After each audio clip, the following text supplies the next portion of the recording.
ہم سے نفرت، ریلیجن سے چڑ، جس کسی کو بھی ترقی کرنی ہے تمہیں دھوکہ دے گی، اس سے بچ کے رہنا، یہی ہے وہ بڑھتا ہوا فتنہ۔ السلام علیکم ورحمۃ اللہ وبرکاتہ۔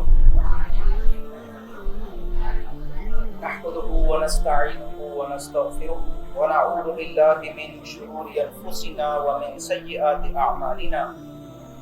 اعوذ باللہ من الشیطان الرجیم، بسم اللہ الرحمن الرحیم۔ الحمد للہ الذی انزل على عبده الكتاب ولم يجعل له عوجا قيما لينذر بأسا شديدا من لدنه ويبشر المؤمنين الذين يعملون الصالحات أن لهم أجرا حسنا ماكثين فيه أبدا وينذر الذين قالوا اتخذ الله ولدا ما لهم به من علم ولا لآبائهم كبرت كلمة تخرج من أفواههم إن يقولون إلا كذبا۔ صدق الله العظيم۔ رب اشرح لي صدري ويسر لي أمري واحلل عقدة من لساني يفقهوا قولي، آمين يا رب العالمين۔ انشاءاللہ ہم سورۃ الکہف کا آغاز کر رہے ہیں آج سے۔ آپ لوگ سورۃ الکہف پڑھتے بھی ہیں، ہر جمعے کو سورہ کہف پڑھنے کی ترغیب دلائی ہے رسول اللہ صلی اللہ علیہ وسلم نے۔ ایک حدیث میں ہے کہ آپ صلی اللہ علیہ وسلم نے فرمایا کہ جو شخص بھی جمعے کے دن سورہ کہف پڑھتا ہے، اس کا شروع کا حصہ یا سورہ کہف کا آخری کا حصہ، تو اللہ سبحانہ و تعالی اس کو ایک نور عطا کرتے ہیں جو اس کی حفاظت کرتا ہے۔ تو اسی حدیث میں آپ صلی اللہ علیہ وسلم نے فرمایا کہ جمعے کے دن سورہ کہف پڑھنے سے دجال کے فتنے سے حفاظت ملتی ہے۔ سورہ کہف کا پہلا حصہ پڑھے یا اس کے آخری 10 آیات پڑھیں۔ ایک حدیث میں آپ صلی اللہ علیہ وسلم نے فرمایا کہ جو شخص پوری سورہ کہف پڑھتا ہے جمعے کے دن، تو اللہ سبحانہ و تعالیٰ اس کو اس کے پیروں سے لے کر اور آسمان تک کے لیے نور عطا کرتے ہیں۔ تو یہ مختلف احادیث میں رسول اللہ صلی اللہ علیہ وسلم نے جمعے کے دن سورہ کہف پڑھنے کی ترغیب دلائی ہے۔ اس میں 2 باتیں، ایک ہے دجال سے حفاظت اور ایک ہے نور کا عطا ہونا، اور یہ دونوں باتیں ایک ہی ہیں، کیونکہ نور کا مطلب ہے کہ انسان کو نظر آئے، جیسے روشنی میں ہمیں نظر آتا ہے۔ اللہ تعالیٰ نے قرآن حکیم میں فرمایا کہ جسے اللہ تعالیٰ نور عطا کرتا ہے بس اسے ہی نور ملتا ہے، اور یہ ہدایت کا نور ہے۔ اور دجال کا کیا کام ہے؟ دجال کے بارے میں آپ نے بہت سی احادیث سنی بھی ہیں، لیکن اس کا بیسک سمجھنے کے لیے آپ ایک چیز یاد رکھیں، اور وہ ہے دھوکہ۔ دجال دھوکہ دیتا ہے۔ دجل کہتے ہیں دھوکے کو۔ دجال وہ ہوتا ہے جو بہت زیادہ دھوکہ دیتا ہے، کنفیوز کرتا ہے۔ مطلب یہ کہ ریالٹی کچھ اور ہوتی ہے اور وہ کچھ اور دکھاتا ہے، اور جس آدمی کے پاس نور ہوگا وہ دیکھ لے گا کہ ریالٹی کیا ہے۔ اس طرح رسول اللہ صلی اللہ علیہ وسلم کی احادیث کا مطلب یہ ہے کہ جو شخص جمعے کے دن سورہ کہف پڑھتا ہے وہ کنفیوز نہیں ہوگا، وہ دھوکہ نہیں کھائے گا، اس کو نور عطا ہوگا۔ یہی وجہ ہے کہ علماء نے سورہ کہف کی تفسیر میں یہ بھی بیان کیا ہے کہ سورہ کہف میں جو باتیں اللہ نے بیان کی ہیں، جو واقعات بیان کیے ہیں، اس کا کیا تعلق ہے ان چیزوں سے کہ جو احادیث میں دجال کے بارے میں آئی ہیں، اور ان کا کمپیریزن کر کے علماء نے تفسیر میں بیان کیا ہے۔ بیسک بات کیا ہے کہ سورہ کہف میں 110 آیات ہیں، 12 رکوع ہیں، بڑی سورت ہے۔ اس میں مختلف ایونٹس بیان ہوئے، مختلف سٹوریز بیان ہوئی ہیں ایک ہی سورت میں، اور ان تمام سورتوں کو دیکھا جائے تو ایک ہی چیز، ایک ہی تھیم ہے پوری سورت کی، اور وہ یہ ہے کہ جو دکھتا ہے ضروری نہیں ہے کہ وہی ہو. Reality can be different from appearance. انسان دھوکہ کھاتا ہے بعض اوقات جب وہ چیزوں کو اس کے ظاہر پر دیکھ رہا ہوتا ہے. جیسے مجھے اور آپ کو یہ بات معلوم ہے کہ ہمارے ساتھ فرشتے موجود ہیں لیکن ہمیں نظر نہیں آتے, لیکن ہمیں یقین ہے کہ وہ ہیں. ایسے ہی اللہ تعالیٰ ہے. اللہ جو اس تمام کائنات کا بنانے والا ہے, جو ہم نے نہیں دیکھا, ہم نے یہ کائنات کو بنتے ہوئے بھی نہیں دیکھا. جب کوئی مر جاتا ہے, انتقال ہو جاتا ہے, ہم انہیں قبر میں چھوڑ کر واپس آ جاتے ہیں اور ہمیں پتا ہے کہ وہاں فرشتے آئیں گے, سوال جواب کریں گے, لیکن آج تک یہ چیزیں ہم نے کبھی ہوتے ہوئے نہیں دیکھی. اور سب سے آخری بات, آخرت, دوبارہ مردوں کو زندہ کیا جائے گا, مجھے بھی, آپ کو بھی, اور ہم سب سے سوالات ہوں گے. ان تمام باتوں پہ ہمیں یقین ہے بغیر دیکھے. ہم نے کبھی بھی نہیں دیکھا, یہ نہ کبھی سنا, نہ کبھی ایکسپیرینس کیا, لیکن ہم اس پر یقین رکھتے ہیں. اس کو کہتے ہیں غیب پر ایمان لانا. اب اگر کوئی شخص یہ کہے کہ مجھے جو نظر آتا ہے بس میں وہی مانوں گا, تو یہاں سے گمراہی شروع ہو جاتی ہے. اب سورہ کہف میں اللہ تعالیٰ نے اسی بات کو سمجھایا ہے مختلف انداز میں, مختلف اسٹوریز کے تھرو. ہر اسٹوری کا جو کنکلوژن ہے وہ یہ ہے کہ جو دکھتا ہے ضروری نہیں ہے وہ. اسی بات کو اللہ تعالیٰ نے بیان فرمایا ہے. سورۃ الکہف کا آغاز ہوتا ہے قرآن حکیم کے بیان سے.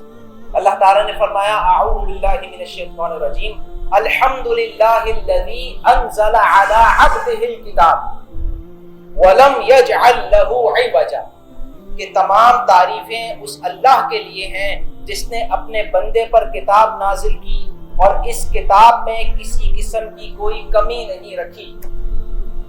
پہلی آیت کیا ہے سورہ کہف کی؟ تمام تعریفیں اللہ کی جس نے کیا کیا بھائی؟ کس بات کا ذکر ہے پہلی آیت میں؟ کتاب نازل, رسول اللہ صلی اللہ علیہ وسلم کا ذکر ہے اور قرآن کا ذکر. تو تمام تعریف اللہ کے لیے جس نے اپنے بندے یعنی رسول اللہ صلی اللہ علیہ وسلم پر کتاب نازل کی. وَلَمْ يَجْعَلْ لَهُ عِوَجًا, عوج کہتے ہیں ٹیڑھ کو, اور اس کتاب میں کوئی ٹیڑھ نہیں.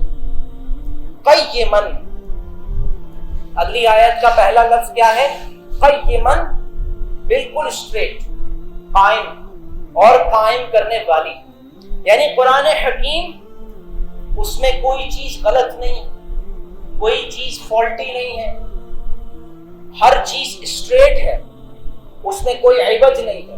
قیماً, خود بھی سیدھی ہے اور سیدھے راستے کو دکھاتی. قیماً لِيُنذِرَ بَأْسًا شَدِيدًا مِّن لَّدُنْهُ. اب آگے اللہ تعالیٰ فرما رہے ہیں, دوسری آیت چل رہی ہے کہ اس کتاب کو اللہ نے کیوں نازل کیا. اب یہ بہت امپورٹنٹ بات ہے. میں اور آپ اس وقت قرآن ہی پڑھ رہے ہیں, اللہ تعالیٰ بار بار بیان کرتے ہیں. سورہ کہف کی دوسری آیت میں فرمایا کہ اللہ نے یہ کتاب کیوں نازل کی؟ لِيُنذِرَ, تاکہ اے نبی صلی اللہ علیہ وسلم, تاکہ رسول اللہ صلی اللہ علیہ وسلم وارن کر دیں. بأسًا شدیدا, بأس کہتے ہیں جنگ کو, بڑی جنگ. بأس کہتے ہیں کس کو؟ جنگ کو. اور ایک اور مطلب ہے بأس کا عذاب. تو جنگ یا عذاب. بأسًا شدیدا مطلب شدید عذاب یا شدید جنگ. تو اللہ نے قرآن نازل کیوں کیا؟ تاکہ رسول اللہ صلی اللہ علیہ وسلم لوگوں کو وارن کر دیں ایک بہت بڑا عذاب یا ایک بہت بڑی جنگ. مِن لَدُنْهُ, اللہ کی طرف سے. اور وَيُبَشِّرَ الْمُؤْمِنِينَ الَّذِينَ يَعْمَلُونَ الصَّالِحَاتِ. اور دوسرا کام, یہ قرآن کیوں نازل کیا؟ تاکہ رسول اللہ صلی اللہ علیہ وسلم خوشخبری سنائے. وَيُبَشِّرْ, خوشخبری سنائے کن کو؟ المؤمنین, ان لوگوں کو جو ایمان لے آئے, جو لوگ اللہ پر, رسول پر, فرشتوں پر, کتابوں پر, آخرت پر بغیر دیکھے ایمان لے آئے, ان کو خوشخبری سنا دیں. الذین یعملون الصالحات، وہ ایمان والے جو نیک عمل کرتے ہیں ان کو خوشخبری سنا دیں، ان لہم اجرا حسنا، کہ ان کے لیے ہوگا بہترین اجر۔ تو دو کام ہیں قرآن نازل کرنے کے، دو ریزنز ہیں جو اس آیت میں بتائے گئے۔ یاد ہے آپ لوگوں کو دو ریزن؟ اللہ سبحانہ و تعالیٰ نے فرمایا کہ تمام تعریفیں اس اللہ کے لیے جس نے اپنے بندے پر کتاب نازل کی، اس میں کوئی ٹیڑھ نہیں رکھی، وہ کتاب جو سیدھے راستے کی رہنمائی کرتی ہے۔ کس لیے؟ تاکہ وہ نبی صلی اللہ علیہ وسلم خبردار کر دیں، وارن کر دیں لوگوں کو ایک بہت بڑا عذاب جو اللہ کی طرف سے آئے گا، یا بہت بڑی جنگ جو اللہ کی طرف سے آئے گی۔ اور دوسری چیز تاکہ خوشخبری سنا دیں ان لوگوں کو جو ایمان لائے اور نیک عمل کریں۔ کیا خوشخبری ہے؟ یہ آپ کے اور میرے لیے ہے جو ایمان لائے اور نیک عمل کریں۔ ان لہم اجرا حسنا، کہ ان کے لیے بہت اچھا اجر ہے۔ آیت نمبر 3 بہت چھوٹی سی ہے، ماکثین فیہ ابدا، بس تیسری آیت جتنی سی، ماکثین فیہ ابدا، جس میں وہ ہمیشہ ہمیشہ رہیں گے۔ تو ایمان لانے والوں کو، نیک عمل کرنے والوں کو رسول اللہ صلی اللہ علیہ وسلم کی طرف سے قرآن کے ذریعے یہ خوشخبری ہے کہ ان کے لیے بہت زبردست اجر ہے جس میں وہ ہمیشہ رہیں۔ اللہ سبحانہ و تعالی ہمیں ان لوگوں میں شامل فرمائے۔ اب آگے ایک اور کام جو قرآن کو نازل کرنے کا، جس کو آپ کہیں تھرڈ چیز، تھرڈ تھنگ، اللہ نے قرآن کو نازل کیا، وَيُنذِرَ الَّذِينَ قَالُوا اتَّخَذَ اللَّهُ وَلَدًا، تاکہ رسول اللہ صلی اللہ علیہ وسلم وارن کر دیں ان لوگوں کو جو کہتے ہیں کہ اللہ نے ایک بیٹا بنا لیا۔ یہ کون ہے؟ ان سے مراد عیسائی، کرسچنز۔ کرسچنز کس کو بیٹا کہتے ہیں اللہ کا؟ نعوذ باللہ، حضرت عیسیٰ علیہ السلام۔ تو یہ اللہ نے قرآن اس لیے نازل کیا، جو بھی یہ بات کرتا ہے اس کو وارن کر دیا جائے۔ وارننگ کیا ہے؟ کہ اللہ نے کوئی بیٹا نہیں بنایا، اور اگر تم اس سے باز نہ آئے تو تمہارے لیے بہت دردناک عذاب ہے۔ یہ ہے وارننگ قرآن کی طرف سے جو بار بار آئی۔ لیکن سورہ کہف میں عیسائیوں کا خاص ذکر ہے، اس کی وجہ ہے جو ہم انشاءاللہ آگے دیکھیں گے۔ یہ بات ایک امپورٹنٹ بات ہے۔ دیکھیں اب تک جنرل بات ہو رہی تھی، وارن کر دیا جائے لوگوں کو عذاب سے اور خوشخبری سنا دی جائے ایمان لانے والے، نیک عمل کرنے والوں۔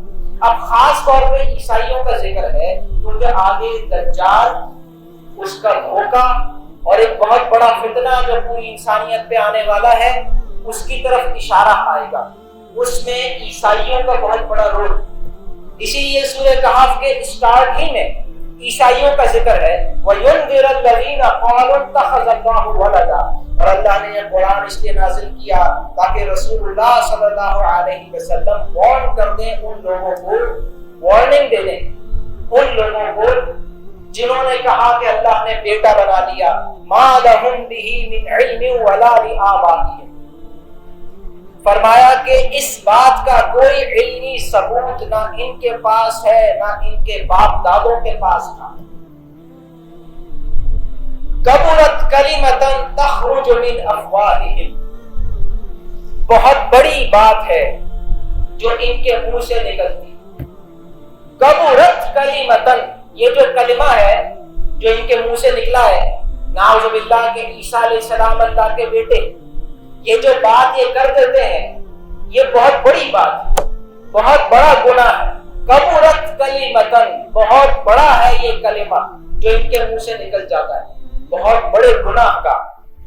تخرج من افواہہم، جو ان کے منہ سے نکلتا ہے، ان یقولون الا کذبا، یہ نہیں بولتے مگر جھوٹ، یہ صرف جھوٹ ہے۔ اب یہ آیت نمبر 6 ہے، یہ بڑی خاص آیت ہے، یہ رسول اللہ صلی اللہ علیہ وسلم سے خطاب ہے اللہ کا۔ اب اللہ تعالیٰ رسول اللہ سے بات کر رہے ہیں، اب اللہ سبحانہ و تعالیٰ کس سے بات کر رہے ہیں؟ رسول اللہ صلی اللہ علیہ وسلم سے۔ آیت نمبر 6 فرمایا، فَلَعَلَّكَ بَاخِعٌ نَفْسَكَ عَلَىٰ آثَارِهِمْ، ان لم یؤمنوا بهذا الحدیث اسفا، اے نبی صلی اللہ علیہ وسلم اگر لوگ قرآن کی اس بات پر ایمان نہ لائیں تو ایسا لگتا ہے جیسے آپ افسوس کر کے ان کے پیچھے اپنے آپ کو بھلا بیٹھے۔ کیا مطلب ہوا؟ آسان الفاظ میں سمجھیں۔ اللہ تعالیٰ یہ فرما رہے ہیں کہ اے نبی صلی اللہ علیہ وسلم اگر لوگ، خاص طور پہ یہ لوگ کرسچن، اس قرآن پر ایمان نہ لائے تو جو انسانیت کا حال ہونے والا ہے وہ دیکھ کر شاید آپ کو اتنا افسوس ہو کہ آپ افسوس کے مارے اپنے آپ کو بھلا دیں۔ جیسے ایک شخص ہوتا ہے نا جو بہت روتا ہے، رو کے وہ کمزور ہو جاتا ہے، بیمار ہو جاتا ہے۔ اے نبی صلی اللہ علیہ وسلم اگر یہ لوگ اس قرآن پر ایمان نہ لائے تو ان کے جو اثرات نکلنے والے ہیں، ان کے اس غلط قول کے، عیسیٰ علیہ السلام کو اللہ کا بیٹا بنانے کی وجہ سے جو اثرات نکلنے والے ہیں دنیا پر، وہ دیکھ کر شاید آپ اتنا افسوس کریں کہ اپنے آپ کو بھلا دیں۔ فَلَعَلَّكَ بَاخِعٌ نَفْسَكَ، شاید اے نبی صلی اللہ علیہ وسلم آپ اپنے آپ کو بھلا دیں عَلَىٰ آثَارِهِمْ، ان کے آثار پر۔ آثار مطلب اردو میں ہم کہتے ہیں اثرات پر، یعنی کسی نے یہ عقیدہ ایجاد کیا پہلی مرتبہ، عیسیٰ علیہ السلام نعوذ باللہ اللہ کے بیٹے، اب وہ تو چلا گیا بول کے، اس کے پیچھے کیا ہوا؟ بہت سارے لوگ اس دھوکے میں آ گئے، بہت سارے لوگ عیسائی بن گئے، اور پھر وہ اتنے سارے عیسائی، ان کے اثرات باقی لوگوں پر جو پڑے۔ آج دنیا میں 8 بلین یا 9 بلین انسان، آج دنیا کی پاپولیشن 8 بلین یا 9 بلین ہوگی، جس میں سے 2 بلین عیسائی اور تقریباً 2 بلین ہی مسلمان، تو یہ کتنے ہو گئے؟ 4۔ باقی 4 بلین کون ہیں؟ وہ ہندو ہیں یا بدھسٹ ہیں یا اور بہت سارے ریلیجن کے لوگ۔ تو کرسچینٹی میجورٹی نہیں اور نہ اسلام میجورٹی، کرسچینٹی تھوڑے سے۔ دنیا میں سب سے بڑے مذاہب 2 ہی، اسلام اور کرسچینٹی، لیکن کرسچینٹی کے اثرات پوری دنیا پر۔ آج ایک آدمی چاہے چائنا میں ہو اور وہ بدھسٹ ہو، چاہے انڈیا میں ہو اور وہ ہندو ہو، چاہے یورپ میں ہو اور وہ ایتھیسٹ ہو، چاہے وہ رشیا میں ہو کسی بھی مذہب کا ہو، ان سب پر اثرات ہیں عیسائیوں کے۔ یہاں تک کہ خود مسلمانوں پر بھی، مجھ پر بھی اور آپ پر بھی عیسائیوں کے اثرات۔ اثرات کیسے؟ یہ جو ایک آیت ہے اس کا کتنا بڑا اور کتنا گہرا مطلب ہے، اور یہ سورہ کہف کے شروع میں کیوں؟ سورہ کہف کا ٹاپک کیا ہے؟ رسول اللہ صلی اللہ علیہ وسلم نے فرمایا کہ یہ دجال کے فتنے سے بچائے گی۔ دجال کا کام کیا ہے؟ دھوکا، کنفیوز کرتا ہے، جو ریالٹی ہوتی ہے اسے ریالٹی نہیں دکھاتا۔ اور رسول اللہ صلی اللہ علیہ وسلم نے فرمایا کہ یہ آخری زمانے میں ظاہر ہوگا، دجال کا فتنہ آخری زمانے میں ظاہر ہوگا۔ اب آج جس دنیا میں میں اور آپ رہتے ہیں یہ ٹیکنالوجیکلی ایڈوانس دنیا ہے۔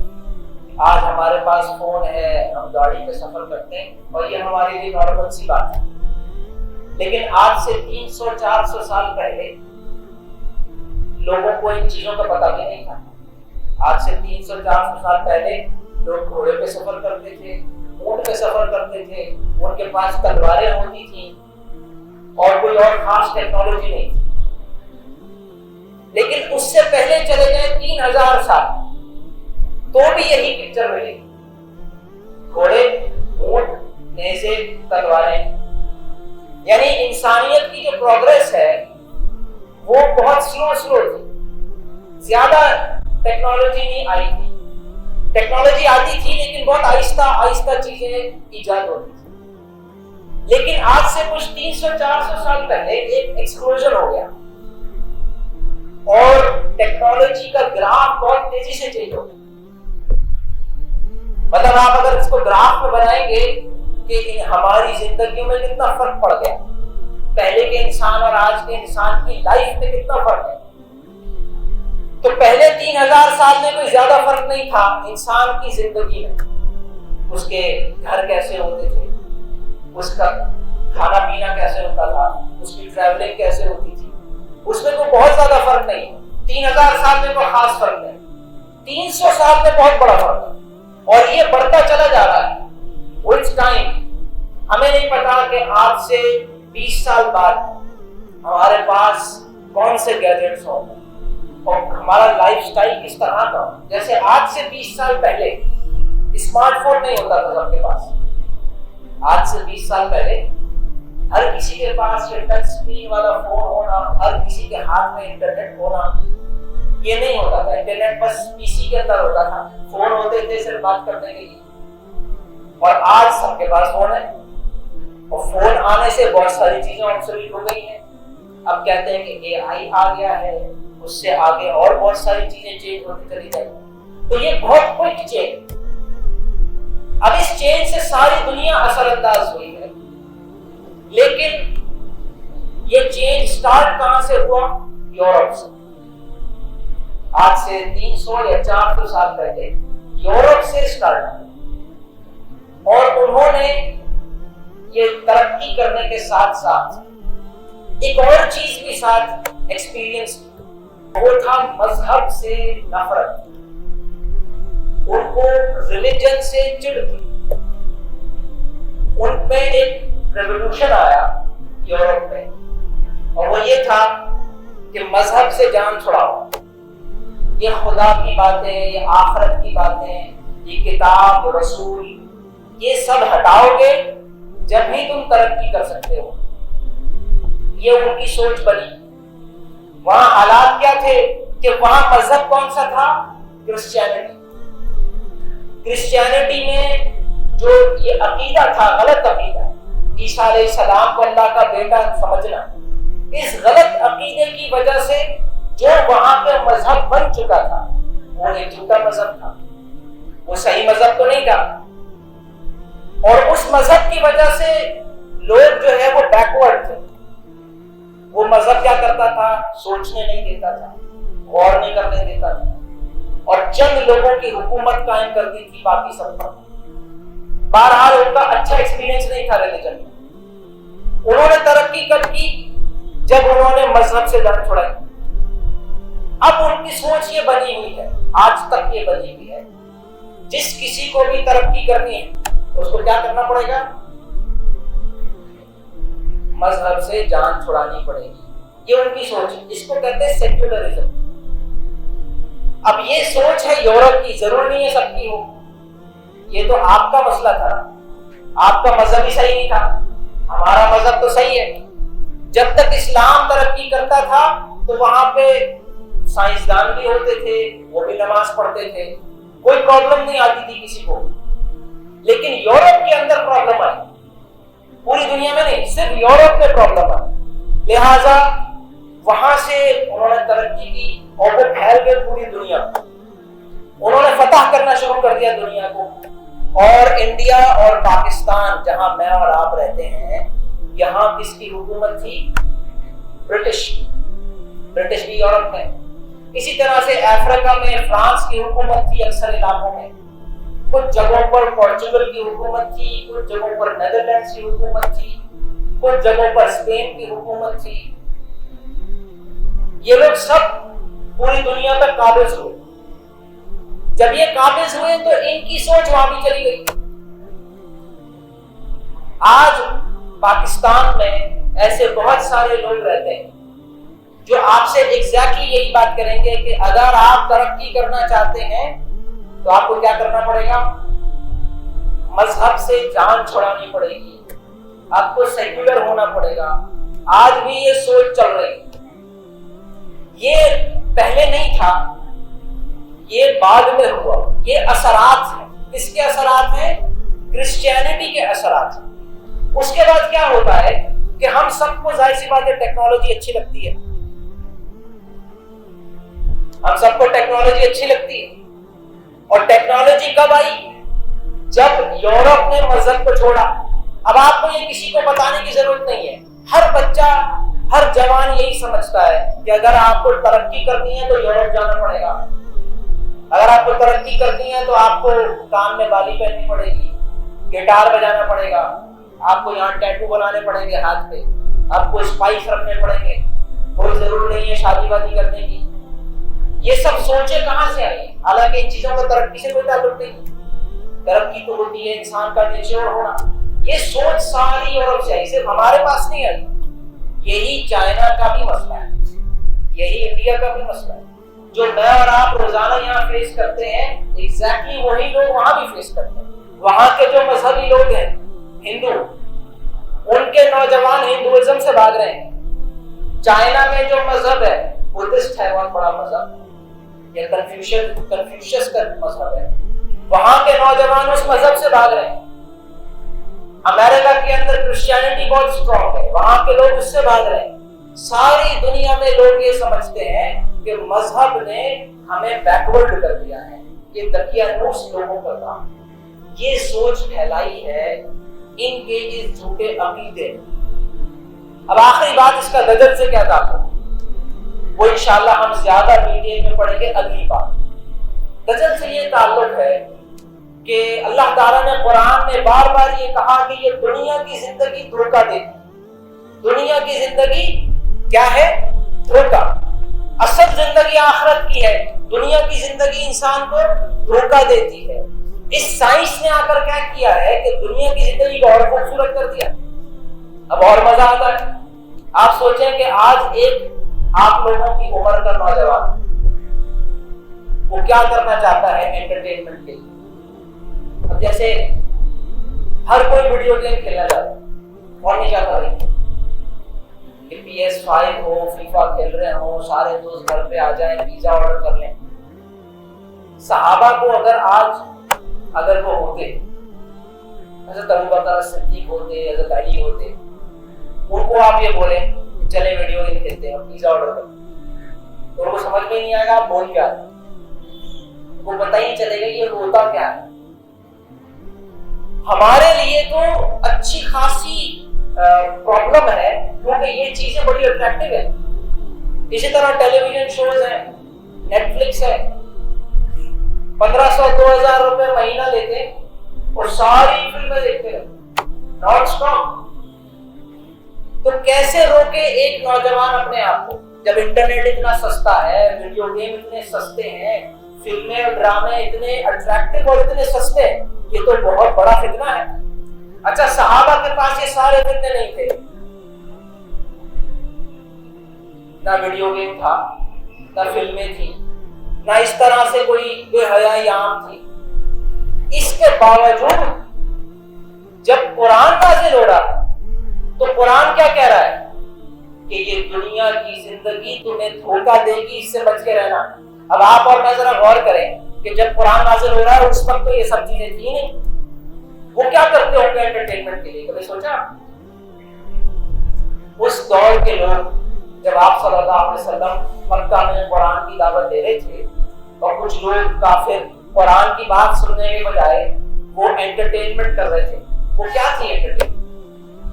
ان لوگوں کے لیے جو چیزیں انٹرٹینمنٹ ہوتی تھیں اگر آج آپ کو بتا دی جائے تو آپ بوریت سے مر جائیں اور آپ پریشان ہو جائیں کہ یہ انٹرٹینمنٹ تھی، اتنی بورنگ چیز. لیکن اس کے باوجود بھی اللہ تعالیٰ کہہ رہے ہیں کہ یہ دنیا کی زندگی کے دھوکے میں نہیں آتا. ایسا نہ ہو کہ اپنا سارا وقت جو ہے دنیا میں لگا دو، انٹرٹینمنٹ میں، کمانے میں، کھانے میں. تو جب وہ اس وقت دنیا کی زندگی دھوکہ تھی تو آج تو دھوکہ ملٹی پلائی بائی 100 ہو چکی ہے. اور یہ کس نے بنایا دنیا کو مزید دھوکہ؟ سائنس ایجادات کرتی جا رہی ہے اور انسان کو مزید پلیزرز، مزید انٹرٹینمنٹ سے متعارف کراتے جا رہے ہیں. آج کا انسان اس کے پاس انٹرٹینمنٹ کی اور دنیا کی لائف کو انجوائے کرنے کے جتنی اپرچونٹیز ہیں وہ 100 ٹائم زیادہ ہو چکی ہیں آج سے 1400 سال پہلے کے انسان سے، اور یہ مزید ملٹی پلائی ہوتا چلا جائے گا۔ یہی ہے وہ بڑھتا ہوا فتنہ۔ آج کا انسان وہ اتنا امیجن کرتا ہے، آج کا نوجوان اس کی امیجنیشن یہ ہے کہ نیو یارک میں بڑی سی بلڈنگ میں میرا آفس ہو، اور وہاں جو ہے بڑا سا شیشہ ہو، اور وہاں سے پورا سٹی سینٹر نظر آ رہا ہو، ہیلی کاپٹر میں پھر رہا ہوں، اور ہر سال جو ہے میں چھٹیاں منانے کبھی سوئٹزرلینڈ میں برف میں اسکی کر رہا ہوں، کبھی جو ہے وہ فیجی کے پہاڑوں میں اسکائی ڈائیونگ کر رہا ہوں، کبھی پانی کے اندر جو ہے وہ اسنورکلنگ ہے یا اسکوبا ڈائیونگ کر رہا ہوں، کبھی ڈولفن کے ساتھ سوئمنگ کر رہا ہوں۔ یہ ساری انٹرٹینمنٹ پہلے نہیں، آج تو آپ یوٹیوب پہ اگر صرف یہی دیکھنا شروع کر دیں کہ انسان کتنی چیزیں انجوائے کر رہا ہے آج، تو آدمی ڈپریشن سے پریشان ہو جائے، یار میں تو کچھ بھی نہیں کر رہا، وہ دیکھو وہ کیا کر رہے ہیں۔ ہر آدمی ایک ویلاگ بنا رہا ہے، کبھی کوئی بنجی جمپنگ کر رہا ہے کسی پہاڑ سے اپنے پیر پہ رسی باندھ کے، اور ہم کیا کر رہے ہیں؟ ہم کچھ نہیں کر رہے۔ چاہے آپ بہت کچھ کر رہے ہو، اس کے باوجود بھی آپ کو لگے گا آپ کچھ نہیں کر رہے۔ اتنی چیزیں ایجاد کر چکا ہے انسان صرف انجوائے کرنا۔ اسی طرح کرکٹ ہے، صحابہ کے پاس کرکٹ نہیں تھا، کرکٹ میں مزہ آتا ہے نا، تھا ہی نہیں۔ آپ کھیل بھی رہے ہیں، دیکھ بھی رہے ہیں، ڈسکس بھی کر رہے ہیں، اس کا ویڈیو گیم بھی لے کر، وہ چیز جو وہاں تھی ہی نہیں۔ اگر انسان سے ایک دو اسپورٹس بھی لے لے نا، وہ 24 گھنٹے اپنے فون کے اسکرین بیٹھ سکتا ہے۔ اتنی چیزیں دیکھنے کو، اتنی لیگز ہیں T20 کی، کیا آپ کا پورا دن گزر جائے گا اور وہ لیگز ختم نہیں ہوگی، انٹرٹینمنٹ ختم نہیں ہوگی۔ اس کا مطلب یہ ہے کہ سائنس جو ہے وہ جن لوگوں کے ہاتھ میں ہے، ان کا سارا فوکس یہ بن چکا ہے کہ کیسے اس دنیاوی زندگی کو مزید انجوائے کریں اور مزید ایجادات کرتے چلے جائیں، اور وہ میرے اور آپ کے لیے اس دھوکے کو اور مشکل بناتے چلے جائیں، اور مشکل ہوتا چلا جائے گا انسان کے لیے کہ اس سے نکلے، اس انٹرٹینمنٹ سے نکلے، اور یہ پہچانے کہ یہ صرف دھوکا ہے۔ انشاءاللہ اگلی مرتبہ ہم آیات 7 اور 8 پڑھیں گے جس میں اللہ نے اس کا علاج بھی بتایا۔ پرابلم بتا دی، پریشان ہو گئے آپ، یہ تو بڑا مشکل ہو گیا۔ تو سورہ کہف میں ہم نے 6 آیات پڑھی ہیں جس میں اللہ نے پرابلم بتا دی، اب اس کا سولوشن اور باقی پوری سورت اللہ تعالیٰ یہ سمجھائیں گے کہ جو دکھتا ہے وہ ہوتا نہیں، کیسے یہ دھوکا اور کیسے میں اور آپ اپنے آپ کو اس دھوکے سے بچا سکتے ہیں کہ دنیا میں ہی نہ کھو جائیں، آخرت کو سامنے رکھیں۔ اللہ سبحانہ و تعالیٰ ہمیں سمجھ اور عمل کی توفیق نصیب فرمائے۔ بارک اللہ لی و لکم و لسائر المسلمین۔